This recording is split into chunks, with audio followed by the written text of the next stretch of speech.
Good morning. You're now tuned into the pre-market PulseScan with yours truly, Dex the Algo Capitalist, aka the Vulcan, coming to you live from PulseWaveTrading.com, home of the world famous PulseWave price trigger reports that we place in your hands each and every trading day. All right, so we got another day, another dollar. Currently, it's very interesting here, the way things are shaping up. We're kind of taking a little pause, a little breaky break this morning, as you will see here in these markets. Right now, the Dow futures is down 38 points at 26,520. The Nasdaq 100 is down 43 and a quarter. 43 and 3/4 points at 11,001 and 3/4. The mini S&P 500 down 11 and a quarter points at 3277 half. Russell My Hustle back below 1,500, down 2.4 points at 1499.8. Bitcoin futures composite index down $390, trading at 11,230. Make that 11,240 now. Nat gas on fire, down 2 cents, trading at $2.08 after topping out in the overnight market at $2.16. Don't know when the last time I seen that the nat gas over 2. All right, crude oil is off 45 cents, trading at $40.55 per barrel. It's just staying in the $40 range and not moving. All right, the long bond has become the strong bond. It's up 1 full point at 182 and 18. That's 182 and 18/32. Gold is taking a breather today. It's up $6.40, trading at $1,992.60 an ounce.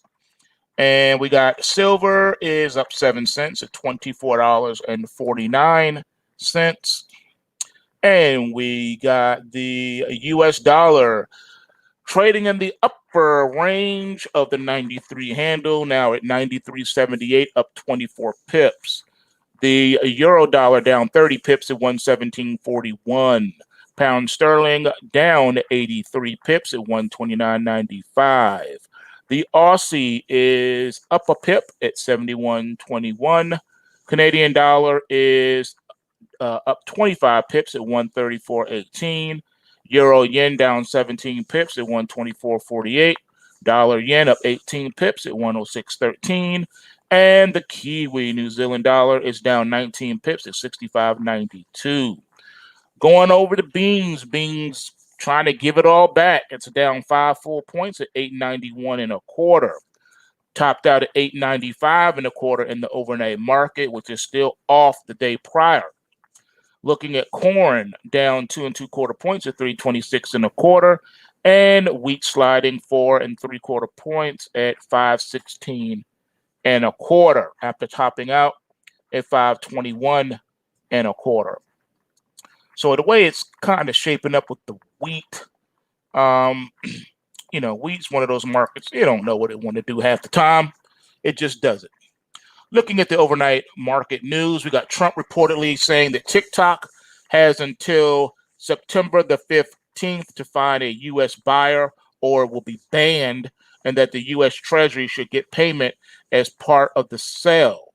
Trump previously threatened to imminently ban the app, which is owned by ByteDance, a Beijing-based company. Let's take a minute to dissect this for a second.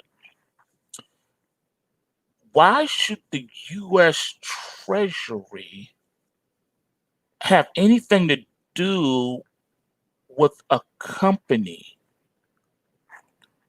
That doesn't make any sense. If TikTok is selling itself, which is a Chinese-owned company that's operating here in the States by way of an app, if, let's say, Microsoft buys them, why should the U.S. get any money? That doesn't make any sense. What does the government have to do with the sale between two companies. That's no different than if you decided that you were going to sell your car to your neighbor across the street. He buys it from you. Why should the U.S. Treasury be in on that deal? What does the U.S. Treasury have to do between you and another individual, a private sale? That doesn't make any sense. That doesn't make any sense. And I see they're trying to make it an issue of national security only because of the trade war, not because TikTok has done anything wrong. In addition to that, TikTok's owner, ByteDance, is looking outside of the US for its new TikTok headquarters. In a statement Monday to Reuters, ByteDance said it's evaluating the possibility of establishing TikTok's headquarters outside the US to demonstrate it's a global company. What is the problem? Why does the government care? And why do they have their hand out? The government is responsible for governing, which means they're supposed to protect the public from evil, from invasion. All right, that's what they're supposed to do. Protect the people from evil and punish evil. That's what the government's job is, punishing evil. They bear the sword. All right, that's what the government's supposed to do. All right, nothing else. Protect our borders and to protect persons and private property. That is what the government is here to do. Getting mixed up in corporate affairs, business affairs, that's not what they were intended to do. That the buying and selling of individuals has nothing to do with them. What's really going on? I got both eyebrows up on this one. Ubisoft fired executive Tommy Francois after he was accused of sexual harassment. Sources with knowledge of the matter told Business Insider that he was fired following an internal investigation into complaints made against him. All right, so again, this is allegedly. You know, that's one of the downsides of the whole feminist agenda.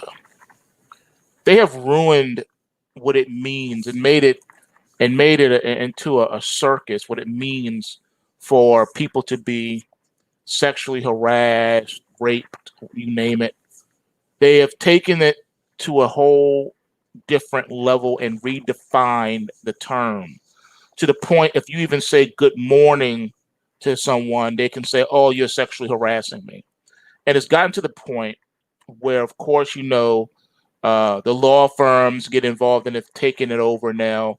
We live in the most litigious society on earth.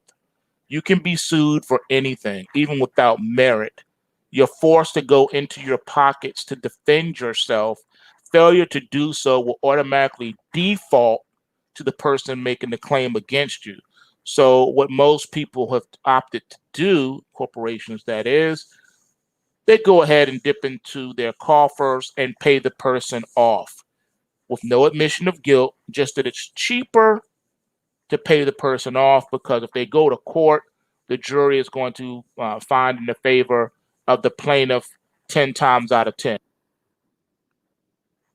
And it's really a sad thing, but it's basically it stoops down to extortion. We have legalized extortion in the United States of America. And all the kids are going to say, well, we learned it from you, Daddy. Uncle Sam taught me how to do this because Uncle Sam is the biggest extortioner. He runs the biggest extortion racket on the planet. More of that later. Google released its new phone, the Pixel 4a, which costs $350. The Pixel 4a comes with a 12.2 megapixel camera that offers many of the same features as the Pixel 4. Twitter could be facing a FTC fine of up to $250 million over allegations that it violated an agreement over user data privacy. Twitter said the FTC notified it of allegations that it improperly targeted ads at users based on information they had provided for safety and security purposes in violation of a 2011 agreement. Again, here's extortion. Again, here is Uncle Sam extorting money from a Fortune 500 company. And here is the foolishness of this is that it's okay when Uncle Sam demands that corporations that deal in technology make back doors so that the government can get user data. It's okay for them to have it, but it's not okay for you to do anything else with that data. We all know that nothing is private. Everything is being shared in some way, shape, or form, especially with government authorities. So why is it okay for the government authorities to do this, but it's not okay for you to do it with some other company that does this? Do you know there are several companies that do this? Even the credit bureaus sell your information to companies that are willing to buy it. They've been doing this for decades. You can contact any one of the credit bureaus, and if you're a corporation, you can they have it parsed into certain types of data that you can get. All types of data. If you're willing to pay the premium for it, you can have it.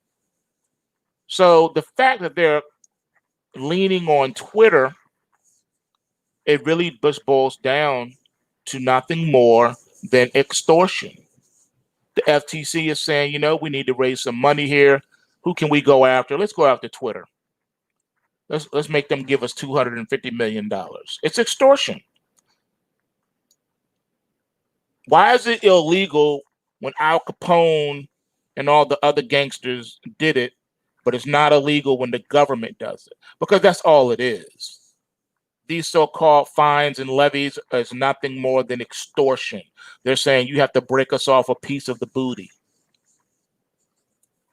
GPS company Garmin reportedly paid hackers a multi-million-dollar ransom to recover files after a cyber attack that left their services offline for several days last month. The malware used against Garmin has been attributed to Evil Corp, a Russian-based hacker group that was placed on a U.S. sanctions list last year, according to Bleeping Computer. Well, here's my take on that one. I do believe that the individuals who've been doing this is probably in some way, shape, or form in bed with or part of the NSA. That is what I believe, 100%. Prove me wrong, somebody. Prove me wrong. Where's all this news coming from? Who's giving it to you? The government. And you just trust everything they tell you, huh? Notice how every hacking situation that has happened in the U.S. has either been blamed on Russia or China. Never some dude in his basement, never some other nefarious organization. It's always Russia and China. So you mean to tell me you know exactly who caused the attack, but you were powerless to stop it? That doesn't make any sense. Sort of like on 9/11 when the buildings came crumbling down into a pile of ash and rubble. The only thing that survived was the wallet and its contents of one of the hijackers. How magical. Elon Musk says Tesla will create a normal pickup truck that the Cybertruck doesn't sell as a fallback strategy. Despite hundreds of thousands of Cybertruck pre-orders, Elon Musk told Automotive News that Tesla will build a normal truck, no problem, if people don't buy the unique design. First of all, the reason why you're saying that, Mr. Tesla, is because, I know his name is Elon Musk, I'm being funny. Mr. Tesla, you don't know how to make cars. You can't make cars without bumpers falling off. You can't make cars without the windows shattering. It's supposed to be an armored vehicle. Get your stuff together, man. Get it together or leave it alone. Amazon is reportedly facing a new antitrust investigation into its online marketplace led by the FTC. Here they go again, FTC again, and attorneys general in New York and California, two of the hardest hit states during the coronavirus epidemic. Oh, but that has nothing to do with it, that they're trying to raise money. That has nothing to do with it. Why not go after Amazon, the world's largest company, $1 trillion market cap? Why not? We can get some money because we badly need it because people are leaving California and New York. The agencies will coordinate on the probe and plan to interview witnesses starting in the next few weeks, according to Bloomberg. Again, twice we've talked about the FTC in these articles. What's going on? Snapchat is rolling out a new TikTok-like feature that will allow users to play popular songs over the videos they record. Users will have access to a selection of music from Warner Music Group and other music publishing companies. Singapore will make travelers wear electronic tags to enforce quarantine. Punishments for non-compliance can include fines of up to $7,272, imprisonment of up to 6 months, or both. Singapore will make travelers wear electronic tags. Singapore make electronic tags, enforce quarantine. And so it begins. Tyranny has raised its head, ladies and gentlemen. They're tagging you like cattle, making you wear tags, electronic tags. This is to get you ready for the mark of the beast. I warned you about those tattoos. I warned you about those years ago. You scoffed and you laughed and you said it won't happen or it can't happen. And here's the technology right in your face. How many times do you have to see the demonstrations of the tattoos and what they can do and the data that they can carry? It's not a microchip implanted in your body. All they need is a tattoo, dog. All they need is a tattoo, and they got you. Oh boy. This should show you something right here. Gaming revenues crashed 94.5% in July as recovery hopes dim for Macau's gaming. Casino stocks roared back to life in early July on prospects of easing Chinese travel restrictions for Macau would lead to booming tourism in the world's largest casino hub. But as we found out via Reuters, that wasn't the case as gaming revenues crashed. Gaming revenues from Macau collapsed 94.5% in July on the year-on-year basis, despite travel restrictions to the area being relaxed. Gambling in a pandemic, or mainly the fear of being around other people in a closed indoor space, was enough to deter Chinese mainlanders. July's gaming revenue figure was around $163 million and in line with analyst expectations of a 95% drop. Casinos are staring at a heavy loss for the second quarter, with not much hope for a near-term recovery as resurgence in coronavirus cases muddies the outlook for when China will reinstate travel visas, said Reuters.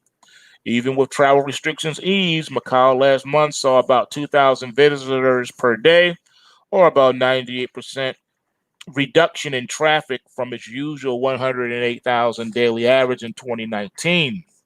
Shares in MGM Resorts International soared in early July on prospects MGM Macau would see an influx of mainland Chinese as Macau started to reopen. Judging from the continued decline after the pop in optimism, along with Reuters, Macau gaming revenues for the month, the road to recovery appears to be a bumpy one. Yeah, let me tell you something, man. Here's how this works, man. Now, as for Las Vegas, it could take 3 years for the gambling city in the U.S. to recover. Macau's continued plunge in gaming revenues through the summer doesn't bode well for the global V-shaped recovery narrative. Again, people aren't looking to go gamble. Technically speaking, people like to gamble when money is flowing. They like to pop bottles and party when money is flowing. When you're in an economic depression, the only gambling that will see a surge would be the state lotteries. You're going to see that number explode because for the hope of just $1, you could win millions of dollars. So people are going to be drawn to that. They will take $1 and they will do that. No problem. All right, I see you, Brandon, man. I see you over there representing in the live chat. Said he placed the order last night, woke up this morning and realized another 1% increase on his forex account. Yeah, man, go PulseWaves. That's how we do, man. That's how we roll. That's how we roll. Let me tell y'all something, man. Let me tell you something. I don't know how many times I can tell you, man. You need to come over to PulseWaveTrading.com, man, and learn how to get at it. Learn how to build another income stream for yourselves. You can never have too many income streams. You can never have too many income streams. You want to be able to profit in good times and in bad times. You want to make money, learn to make money when the market's going up as well as when the market is going down. Now, I got to tell you, we've been talking about different themology here on the show. Yesterday, we talked about the consequences, ramifications, and repercussions. And we have massive complications, consequences, and repercussions coming. All right. Now, we're into a new month. All right. And we're looking at a new month with new madness. Non-farm payrolls is the big one due on Friday. What will it tell us about the state of the U.S. economy and indicate for the globe? More of the same, I expect. Perhaps we will remain constantly looking over our shoulders and wondering about market risks, disbelieving the current euphoric valuations versus the frankly miserable outlook. We'll keep trying to guess how the global economy is changing and where the threats and opportunities lie, all the while working out what central banks will do next and wondering how the arbitrage will be, and trying to overlay our outlooks with the virus. What about the virus? For every economic release that seems to suggest underlining global economic resilience, it feels like there will be an equal and opposite force in the form of renewed social distancing, travel restrictions, or even lockdowns as the notorious and infamous second wave and hotspots pop up all over the country and threaten for round two. Renewed restrictions feel likely to strangle any real recovery, and you can't ignore that the fact remains that if the country locks down again, the country is over. Headlines everywhere about how the insidious little virus beast is wrecking our lives and economies. I can't help but wonder, what if some tech genius could invent a gizmo that automatically deleted every file, clip, or meme that mentions the virus or pandemic from the internet, the media, and wiped our memories? Would we have a problem? You know, sort of like the the gadget that they had on Men in Black, starring Will Smith. This morning, the UK government is in a flap about the possibility of mandating over 50s to shield. All right. Now, I have to tell you, at first they said, well, anyone who basically is, a senior citizen, especially people in your senior homes, those are the ones that are at the most risk.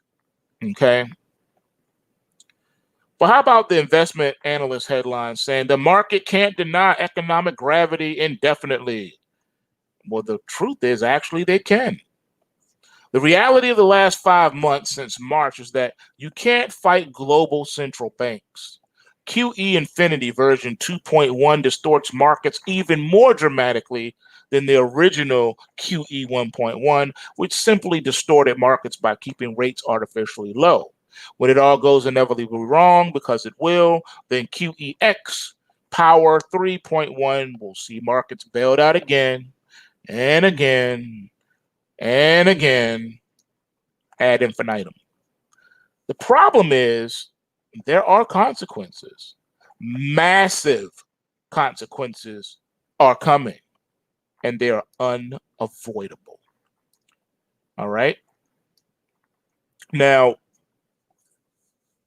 we already talked about how quantitative easing has created financial asset stagflation, meaning savers and particularly pension savers are in serious trouble as returns have essentially flatlined.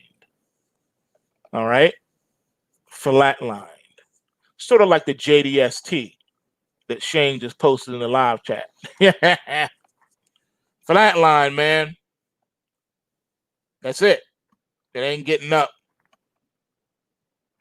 Now, to reiterate a point that was made 10 years ago, a 1 million pound pension fund would buy you a very comfortable retirement income. But today, it won't even buy a train season ticket to keep working up in London. That's a serious issue in terms of disincentives to save. But as a rising social issue likely to trigger dissent and unrest as unions and workers demand retirement benefits. If we just paid £2 trillion to bail out the economy from COVID, how much will be the unfunded pension crisis cost the economy? I spoke on the pension crisis last week. They're coming for your pensions and your Social Security benefits. So what would that pension and COVID spending crowd be looking like? If we're using the nation's resources to fund retirement, then how much is it not being spent on desperately required reform of the NHS or education? And how much is not being allocated to required infrastructure projects? Let's talk about another consequence of the QE distortion on the economy directly by distorting businesses. All right. What about when Facebook, Mark Zuckerberg pointed out that only 3 of the 10 largest companies today were on the same list 10 years ago?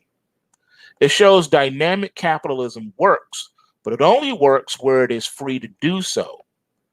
Right now, we're in an interventionalist paradigm where evolutionary capitalism doesn't work. And new, bright, young entrepreneurial companies don't replace tired old dinosaurs. The result is inevitable stagflation because remember, the old dinosaurs are too big to fail. So they get bailed out time and time again, as much as necessary. If it's not happening, it will be due to distortions, which can cover a host of competitive issues. We all know that replacing the invisible hand of markets with the dead hand of state control is one route to disaster, but there are plenty of others. All distortions lead to inefficiencies, the rise of bureaucratic mindset, and satisficing strategies where companies are free to milk revenues with little regard to cost or customer choice. A number of readers came back on the Zero Hedge article writer, and they made comments on the Airbus Boeing duopoly, suggesting the only way to break out and reinvent air transport is a revolution with new aviation companies. That's unlikely to happen due to fixed cost disincentives to entry into that market. And most airlines are losing propositions anyway. You've heard me talk about that here on the live channel for many years. And you've heard my stories about the industry as well. Now, the degree to which they are protected behind defense contracts is another issue, like Boeing. Remember, I told you about that a few days ago when they were talking about how they were losing all this money on the 737. I said that's just a fraction of their business. What they really are is a defense contractor who just so happens to make planes. But I don't really see them as a aviation company per se. Yet these two companies and the multiplier effects they have on the economy in terms of jobs and wealth creation in the aerospace sector are enormous. Now, QE 2.1 is likely to prove even more distorting than QE 1.1 because it's directly supporting decrepit corporations through the Fed and ECB corporate bond buying. At least under the original version of QE, it was left to markets to choose with corporate bonds. And that made sense. But today, buy anything, even junk, which is back to record tight levels. That can't be a healthy strategy, ladies and gentlemen. You don't throw good money after bad. As the global economy continues to reel from COVID septic shocks, I suspect it's only a matter of time before we see QE 3.1, max power, propel markets even higher when global central banks cut the bluff and start buying company equity directly. There will be subsequent iterations, including purchase of commercial property and maybe even real assets. Who knows where it all eventually leads? But if you're trying to understand where today's markets are headed, then understand the reality. It's going to remain about desperate distortion as central banks keep playing whatever cards are left to stay in the game. While the crisis lasts, playing markets is all about playing the distortion. It's all what it's about. At some point, though, the penny will drop and the dam will burst. So that's just, again, reminding everybody that nothing in life is free. Or like Reggie Middleton said, sometimes the most expensive things in life are free. It's only until you get involved that you realize just how expensive it really is. All right? We live in weird times. Okay? Straight up. Weird times. But that's just the tip of the iceberg. Now we got another issue. It's just we're not done with issues not by a long shot. For instance, if you take a look at the S&P 500, you notice that it's changing, and the reason for that is that Tesla is getting involved. Okay. So that's very interesting how now all of a sudden things are changing. Now, here's how one analyst looks at things, okay? Notice how the S&P 500 is entering the February gap zone into the 3,300 area, the psychological 3,300, an area that's been mentioned for weeks in the straight talk. And NASDAQ is again making new all-time highs as investors keep relentlessly chasing into high-cap tech.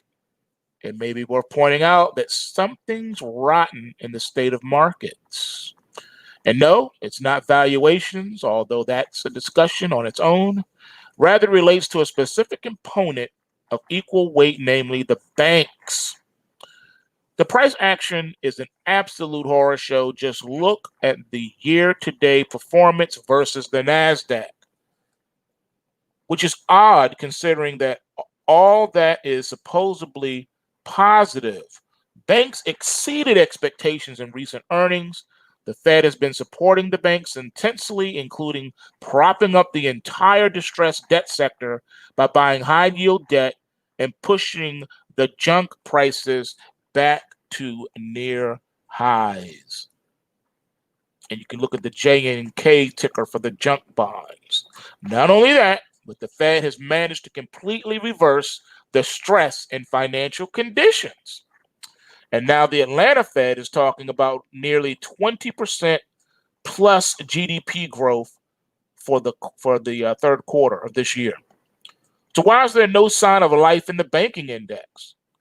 I'll tell you why, because things are much worse than they are advertised to be, and investors better pay attention. And if you take a look at any one of these charts, it will give you an idea. First note, the yield curve inversion of 2019. It, like many others before, precipitated a recession in the US. All right, and this is way before COVID, as did the weakening in equal weight, ticker XVG. None of this is unusual, and it highlights how the broader business cycle with COVID, the historic trigger exacerbating everything, is actually performing no different than it has before. The only thing that's different here is the historic asset bubble we have in some key stocks and the record amount of liquidity thrown at these markets. Now, I have to add here that just like September of 2001, the market was already starting in a state of decline. When September the 11th rolled around, it exacerbated what was already going to take place over the next 18 months. Now you can argue the banks are hurting because of low yields, but we had low yields in 2016 and banks rallied just fine along with the rest of the market. What you see in the big chart now is that we're seeing market highs, like back in 1998 up into 2000 when the Nasdaq bubble bursted, and in 2006 up to 2007, and even the 2014, 2015, they all had the banking sector participate with either new all-time highs or new cycle highs at that time. It used to be word, knowledge on the street that you couldn't really have a bull market without the financial sector moving in sync. All right, and there was a lot of truth to that, and that financial sector included the banks. All right, but see, that's not so this time. Not even close. The BKX ticker, the banking index, can't even get to the June highs and remains far below all-time highs. Rather, the BKX is trading at the 2015 levels from 5 years ago. Now, maybe the price action will change for another stimulus package coming in the next few days or weeks. But as it stands, the weakness in banks, okay,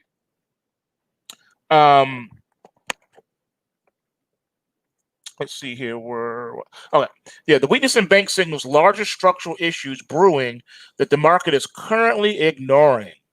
Indeed, perhaps the bank stocks are signaling that the Fed's interventions are not anywhere near as effective as record highs in the NDX, which is the NASDAQ 100, and near record highs in the SPX, which is the S&P 500.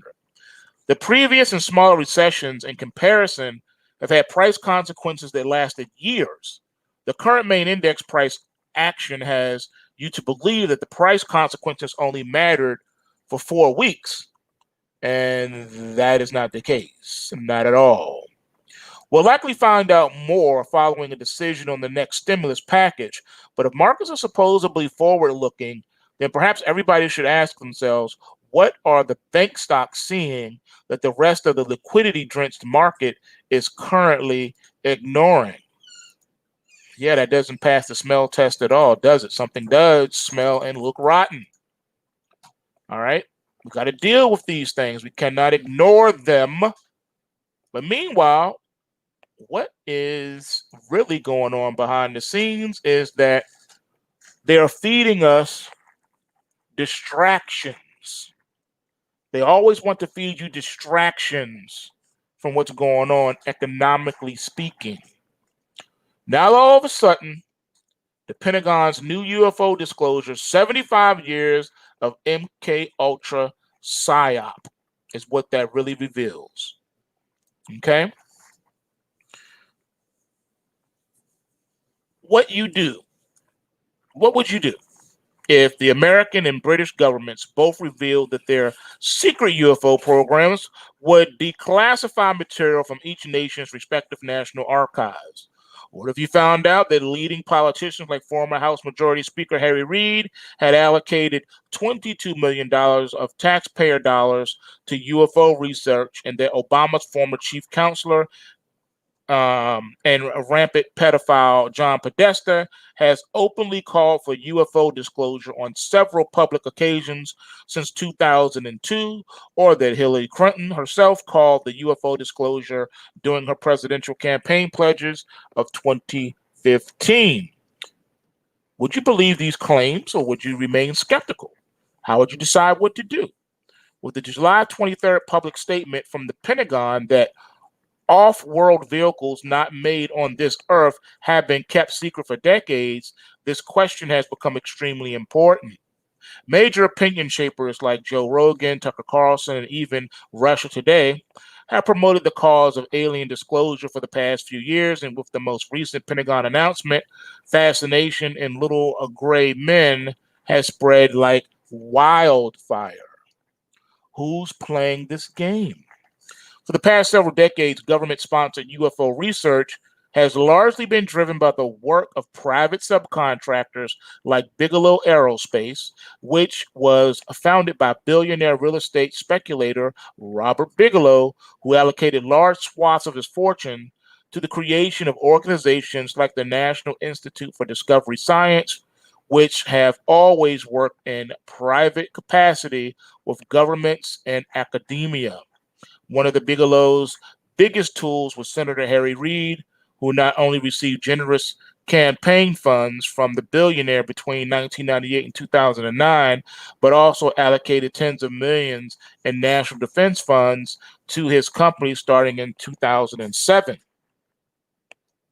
In 2014, the creative force driving the UFO disclosure cause, remember that, has taken the form of a weird organization called the Stars Academy of Arts and Science, run by high-level intelligence operatives and using a cardboard cutout from Tom DeLonge, former lead singer of the punk band Blink 182. To the Stars has poured millions of dollars into cultural, educational, and lobbying projects driven by books, movies, film, and documentaries in the cause of elevating global consciousness in preparation for a new age of UFO disclosure. As DeLonge says in his promotional video, quote, Through a series of meetings, I was soon connected to a large group of U.S. government officials, from the CIA to the Department of Defense to Lockheed Martin Skunk Works. These were the guys involved in the secretive government program that dealt with these subjects. Some of the shadowy figures affiliated with the To the Stars include a former CIA Director of Operations, former Deputy Assistant Secretary for Defense Intelligence, former Director of Information for White House Technology, and former Chief of the CIA's Counter-Biological Weapons Program.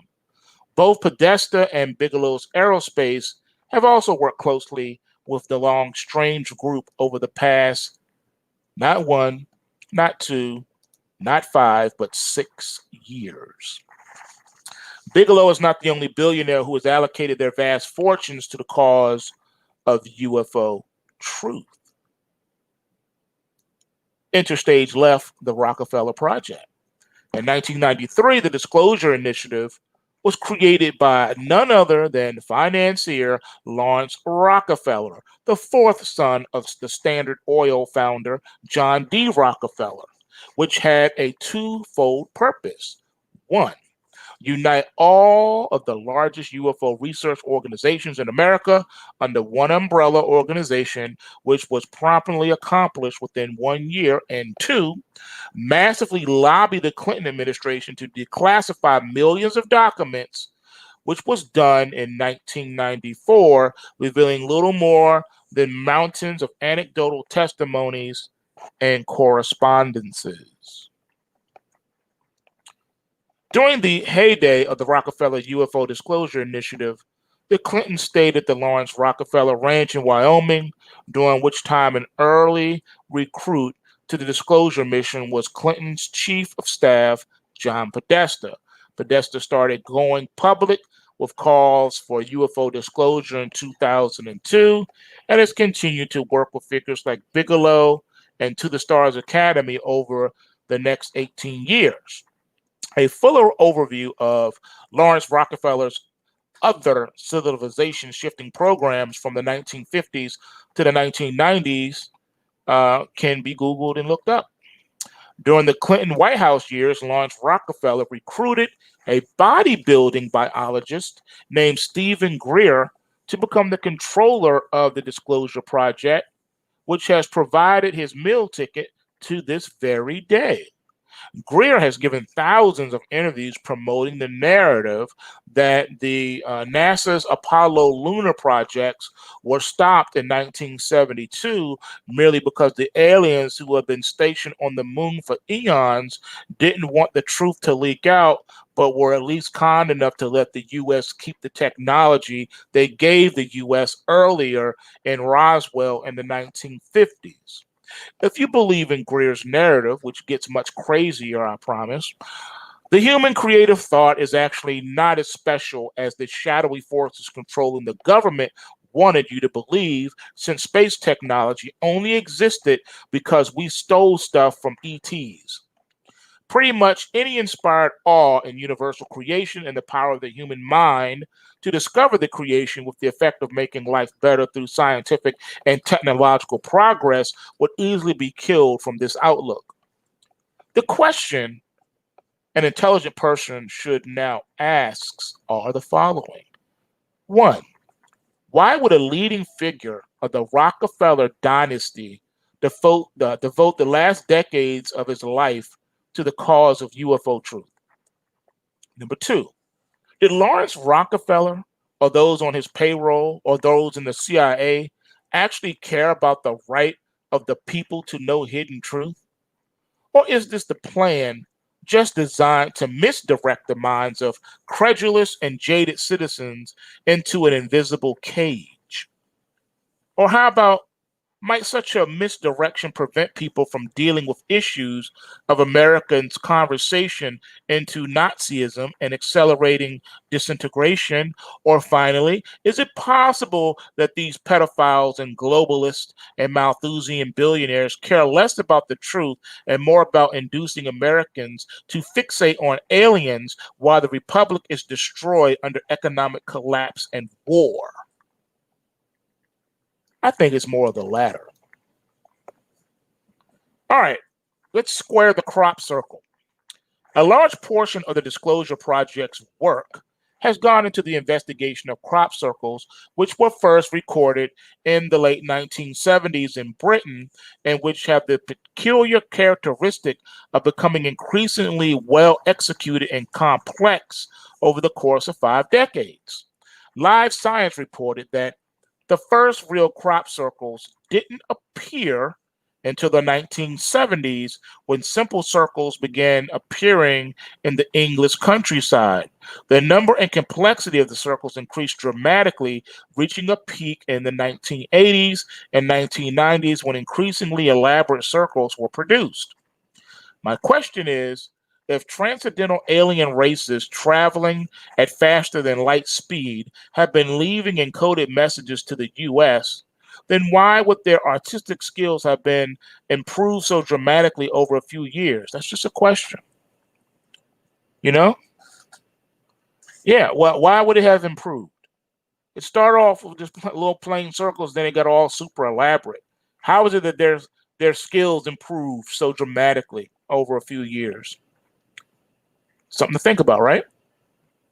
Well, enter the MKUltra and UFOs. Most people know of the CIA MI6 funded mass brainwashing operation known as MKUltra, which was launched in 1953. Very few people have recognized the connection between MKUltra and the rise of the UFO movement that grew in spades throughout the Cold War. Yeah. Did you know that? Did you recognize that? Did you realize that? Were you aware of that? Excuse me.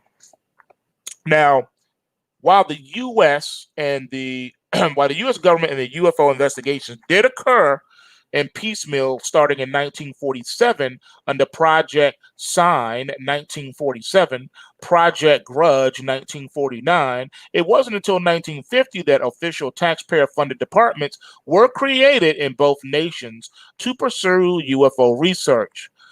These took the form of the USA's Project Blue Book in 1952, which itself was modeled on the work conducted by Britain's 1950 Flying Saucer Working Party, spearheaded by Sir Henry Tizard, Chief Science Advisor to the Ministry of Defense and Chairman of Britain's Defense Research Policy Committee. Journalist Naomi Klein stated in her book, The Shock Doctrine, that Tizard played a leading role in the creation and funding of MKUltra during a high-level meeting in Montreal, and Tizard's Wikipedia entry notes that, quote, one of the most controversial meetings he had to attend in his capacity as chair of the National Research Commission would only emerge many years later with the declassification of CIA documents, namely a meeting on June the 1st, 1951 at the Ritz-Carlton Hotel in Montreal, Canada, between Tizard Armand Salant, chairman of Defense Research and Development in Canada, and representatives of the CIA to discuss brainwashing. They held a meeting to discuss brainwashing. Brainwashing. The Ritz-Carlton meeting would lay the seeds for MKUltra that was not only designed to deal with brainwashing, but created LSD and explored the matter of breaking down a human mind into a blank slate with the explicit intention of reconstructing minds from scratch. As Klein's book eloquently showcases, the intention was to use these discoveries on a national scale in order to conduct shock therapy on nations in order to break cultures and nations from their historic memories and traditions with the purpose of reconstructing them under a post-nation state and post-truth neoliberal world order. While MKUltra was funded by the Americans, the guidance for the operation were always driven by London's Tavistock Clinic. A bone-chilling expose on this clinic was provided by EIR's Jeffrey Steinberg in 1993, which may keep you up at night. Spooky, ooky stuff. And so far, we have not even left the ground. We're talking about man-made organizations, all revolving around the whole UFO disclosure situation. As one can imagine, the very act of providing government funds to investigate flying saucers was itself sufficient to legitimize the existence of aliens in the minds of millions of Europeans and Americans during the Cold War years. Let's stop right there for a moment, because I can hear some of you grumbling right now. I thought this was a channel about the markets. Well, let me shut you down real quick. Did you know that there is aerospace and UFO type related ETFs on the market that are tradable right now? Do your homework, baby. Moving on. During these dark years, faith in honest government collapsed under the imperial wars of Korea, Vietnam abroad, and the growth of the military industrial complex and McCarthyism. All this happened in the US. The world of secret patents, secret weapons, secret research and development that developed during this period in facilities like Area 51, which made the frequent sightings by civilians and even unvetted military pilots of unidentified flying aircraft an expected occurrence. Note expected occurrence. Now enters stage right, flying saucers in Area 51. In her 2012 book, Area 51 Uncensored, journalist Annie Jacobson provided lengthy detail on the Cold War experiments, aerospace technology, and nuclear bomb testing that took place at Area 51 during this period, which largely fed off the earlier social engineering experiment of H.G. Wells' War of the Worlds emergency broadcast read aloud in 1938. The mass panic that ensued the broadcast provided an insight into the levers of mass psychology that certain social engineers drooled over. What could account for observed UFO phenomena? In an interview with NPR Radio, Jacobson stated, quote, "The UF craze began in the summer of 1947. Several months later, the G2 intelligence, which was the Army Intelligence Corps at the time, spent an enormous amount of time and treasure seeking out two former Third Reich aerospace designers named Walter and Raymar Horton, who had allegedly created a flying disc. American intelligence agents fanned out across Europe, seeking the Horton brothers to find out if, in fact, they had made this flying disc. All right? This is the summer of 1947. During World War II, the Horton brothers were associated with the Austrian scientist Victor Schomburger, whose initiative designs for implosion versus explosion flying technology utilized water currents and electromagnetism to generate flying machines that, by all surviving accounts, flew faster than the speed of sound. Now, while much of his research was confiscated and classified by victor nations after World War II, Schauberger was promised government sponsorship in America, which induced the inventor to move across the ocean, where Canada's Avro Aero program sought his designs for supersonic nuclear missile delivery aircraft. When he discovered that his work would only be used for military purposes, Schauberger pushed back, and over the course of several months, his patents were essentially stolen, and he returned to Austria to die broke and depressed in 1958. Does his story ring a bell? It should. Can you say it with me, class? Repeat after me. When I say Nikola, you say Tesla, Nikola, Tesla, Nikola, Tesla. When he died, the government raided his home and took out everything that was in that house. Every experiment, all the notes, whatever they could find, they took it all. That's right. Stole Nikola Tesla's stuff. That's right. Again, we're ranging between the year of 1938 and 1958, a 20-year period here,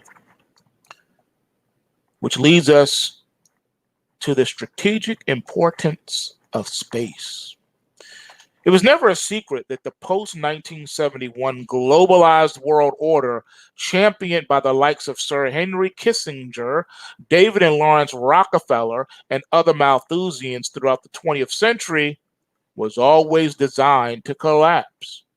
With the mass shock therapy that such a collapse would impose upon the world, it was believed that a deconstruction of the Abrahamic traditions that governed Western society for 2,000 years could be accomplished, and a new society could be socially engineered in the image of the brave new depopulated world that would live like happy sheep forever under the grip of a hereditary alpha class and their technocratic managers. The thing to take away from this is they wanted to deconstruct the Abrahamic traditions that governed Western society for 2,000 years. The only problem which these social engineers have encountered in recent years, is the reemergence of actual statesmen who are unwilling to sacrifice their people and traditions on the altar of a new global Gaia cult. Such defenders of humanity's better traditions have launched the Multipolar Alliance and have driven a policy of long-term growth and advanced scientific and technological progress, which is embodied brilliantly by the New Silk Road and its extensions to the Arctic. The most exciting aspects of the New Silk Road multipolar paradigm is the leap into space exploration as the new frontier of human self-development, which has not been seen since the days of President Kennedy. With China and Russia signing a pact to jointly develop lunar bases and the NASA Artemis Accords calling for international cooperation on lunar and Mars resources development industrialization, the age of unlimited growth that was lost with the LSD-driven mass psychosis of the 1968s, live in the now paradigm shift may finally be recaptured. Programs designed to put humanity's focus on real objective threats like asteroid collision and solar-induced new ice ages are seriously being discussed by leaders of Russia, China, and the United States. There are billions of suns and potentially billions of galaxies, and chances are there is indeed life on many of the planets orbiting some of the stars within our growing creative universe, and there is also a fair chance that cognitive life has also emerged on some of those planets. That is the narrative that we have been fed for over 50 years. The best way to find out, however, is not to sit at home while the world economic system collapses under a controlled disintegration, thinking about Rockefeller-funded conspiracy theories, but rather to fight to revive humanity's open system designed starting with a cooperative space program to extend human culture and economy to the moon and Mars, and then onto other planetary bodies, followed by missions to deep space. If other civilizations exist, maybe it's our duty to take up the torch left to the US by JFK and go find them. There's just one problem with this article. It doesn't go far enough. Again, we have the truth stuffed with a lie. Again, the paradigm they want you to believe is that it is first even possible to get off the planet. Have you ever thought about something? How is it that in every so-called UFO crash, the military is always instantly on the scene, taking over and shutting everyone out? And why is it that all of these so-called UFO crashes going back 50 plus years have always happened outside of military bases? It should make you think. So let's get this straight. Little gray and green men can travel in sophisticated aircraft, travel trillions of light years to reach our planet, all right? But then when they get here, they crash. So we're to believe that these UFOs can navigate trillions of light years and galaxies and time and bend time and space, but yet when they get to Earth, they forget how to drive and they crash. We're to believe that alien spacecraft that can defy earthly laws of physics travel at the speed of sound and light, but can't navigate the planet Earth. The planet Earth is so different that when they reach the Earth's atmosphere, they crash. They can't handle it. They just lose everything. I guess they get so excited that they found life in outer space that they just get here, they get too excited and they crash. So let me get this straight. So the alien has the focus of a Jedi, but as soon as he enters Earth's atmosphere, he goes, "What's that? Is that water? Oh my god!" Crash. Oh my gosh! Oh, those skyscrapers crash because he took his mind off of the flying the machine for a split second and he crashes. That's what we're supposed to believe. That again, little green men and little gray aliens were able to navigate time and space, but when they get to here to the Earth, they crash. They just lose it. Really. And it just so happens that all of these crashes happen near a military installation, whether public or secret. Really? Let's break this down. Again, so these aliens have the technology and brain power to traverse light years, instantaneously bending time and space. They go through all of that just to come here and crash. And those that don't crash and make it out, they come all this way for nothing, just to show us that they exist, and then they leave just as fast as they got here. They don't take the time to get out and land the spacecraft and come out and talk to us humans. Never. They want to keep their existence a secret. Well, if the little green and gray men wanted to keep themselves a secret, that's simple. Don't come here in the first place. So why travel this far only to say, oh, we changed our minds. Yeah, we came a long way, but we're going to keep our existence a secret. We out. Let's bounce. Let them see us do a few aerial dynamic acrobatics, and then we're out. Really?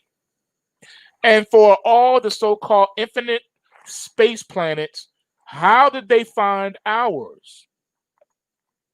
If there are billions and trillions of planet Earths, how did they find this one? If you just look at the statistical probabilities of them finding Earth out of billions and trillions of stars and planets and galaxies and solar systems, how in the world did they land here? Not once, not twice, but dozens of times in the past 50 plus years. Huh? Really? No one had the grain of sense to, even when they crash landed, they asked for help, those that survived, because we were told that a lot of them survived. So none of them sought help anyway. Hey, yo, ma'ams, I know you saw me over there, man. I crashed. Only me and two other my comrades made it. Can you get on the phone and call 911? Can you get us an ambulance? We need a paramedic. We need help. Really? None of this makes any sense when you do the knowledge to it, people. You want to know why? Because the sad truth is, and they can't deal with this. They can't handle it. The sad truth is that we are alone in the universe. Because, technically you've been lied to about space by NASA and the government. Is it just a curiosity that you've been getting all this space disclosure information over the past 50 plus years by government operatives? How convenient. How convenient. And what do you mean keeping it a secret? How is it a secret if we know that the thing crashed? Supposedly there are always dozens of witnesses, both government and civilian, military and civilian, who've seen these things crash. But now you say, no, we got to keep it a secret. How is it a secret when everyone knows about it? It's not a secret. It's not a secret. I'll tell you what is a secret. You've been lied to. That's why you've never physically seen an alien craft. The only time you hear them talk about it is one that crashed. Why are they always crashing? They don't know how to, so they can fly and traverse time and space. When they get to Earth, they just lose it and crash. And those that don't crash, that they've had the footage of. You're telling me that they're not trying to communicate. They don't want to communicate, and they're not vicious. They're not here to take over. They don't want to be talked to. They don't want to be bothered. But yet they keep coming here. That's like me saying. That's like me saying. You invite me to your house, and I say no. I don't want anything to do with you. I'm never coming to your house for dinner. And then I show up only to stare through the window and look at you. And then when you see me, I run. Never come in the house, never knock on the door. I say, no, I'm not coming. I'm never coming. But I show up anyway. And you see me peeping like a peeping Tom through the window. And then when you catch me, I run away. What sense does that make?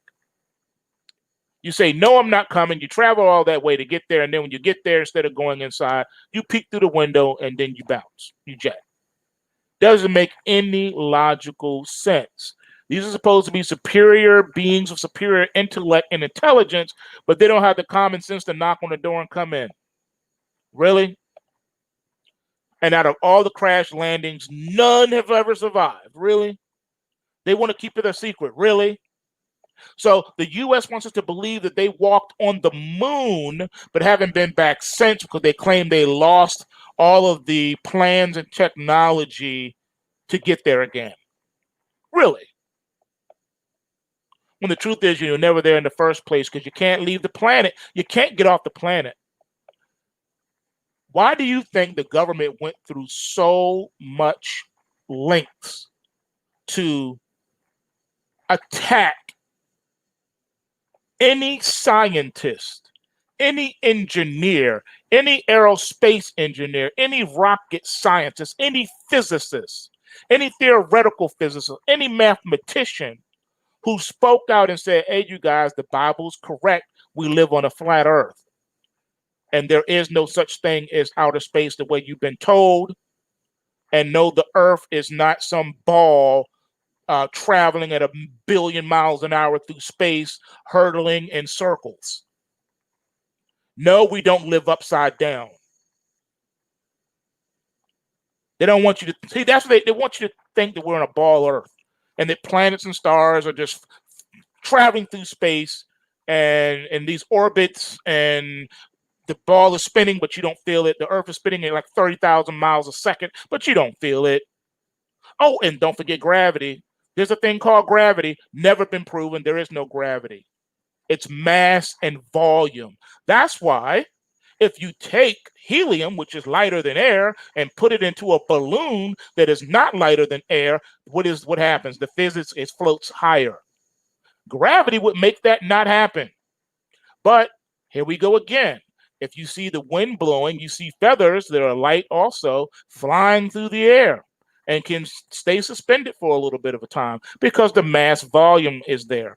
But if you drop a bowling ball off of the Empire State Building, it's going to hit the ground and leave a hole in it.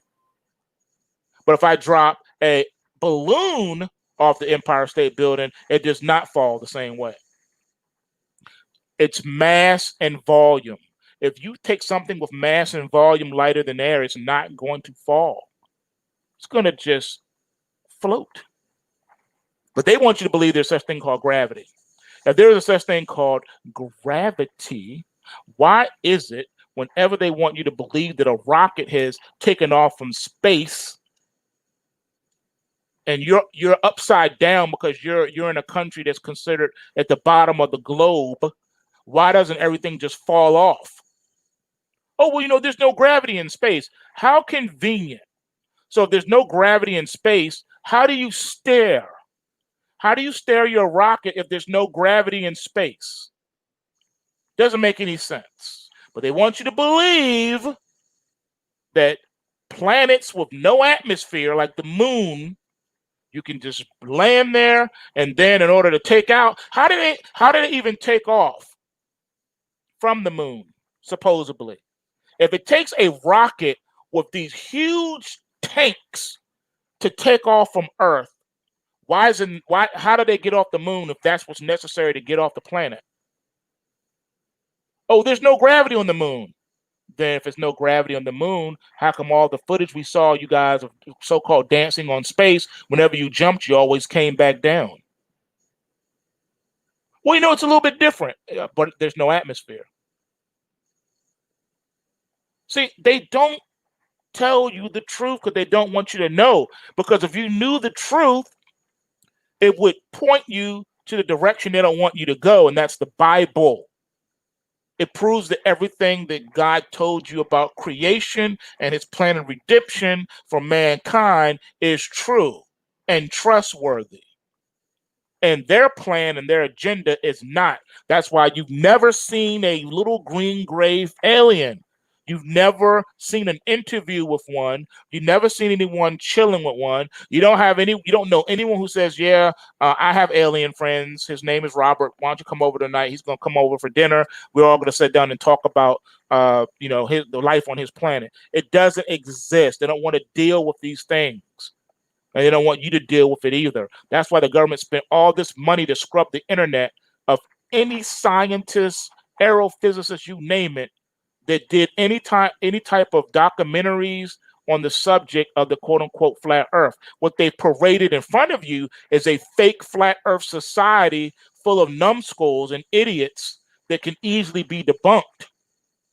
But the real scientists that tell you about this, you won't ever hear them as far as they're concerned. They have put such a wall around this topic that it's almost impossible for you to get to the scientific research studies by scientists that are renowned in their field to break these things down for you.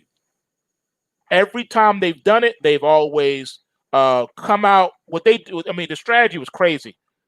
A scientist will come out with one documentary, one video, and immediately the government will put out like 1,000 videos debunking it from 100 different people of so-called scientists also. They put these walls around to keep you from the truth. They don't want you guys to know. And that extends to financial areas as well. They don't want you knowing the truth about these markets. They don't want you knowing the truth about these economies. They don't want you to know the truth about these agendas. Some of you probably need to go back and rewind this at the end and listen to it again, because they don't want you knowing the truth. And anyone who dares speak out, they will ridicule, they will marginalize, and if need be, they will erase you off of social media because they don't want the truth getting out.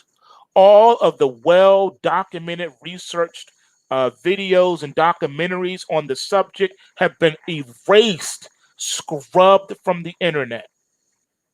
All of them. So if you had the misfortune of missing it and didn't download those videos, you're short. Good luck getting the information that you need, because there are some amazing ones that have never been successfully debunked. That's why they had to get rid of them. And a lot of these guys worked in high up and research facilities and things like that, even government.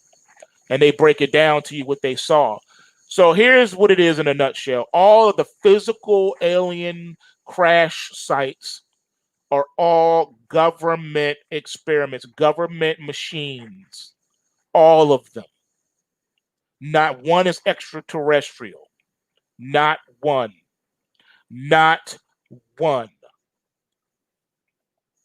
All right? Not one. And you never will. It ain't gonna happen. It ain't gonna happen. All right? All right, let's see. Live chat says, okay, is there a good flat earth resource other than the Bible, or are you trolling us?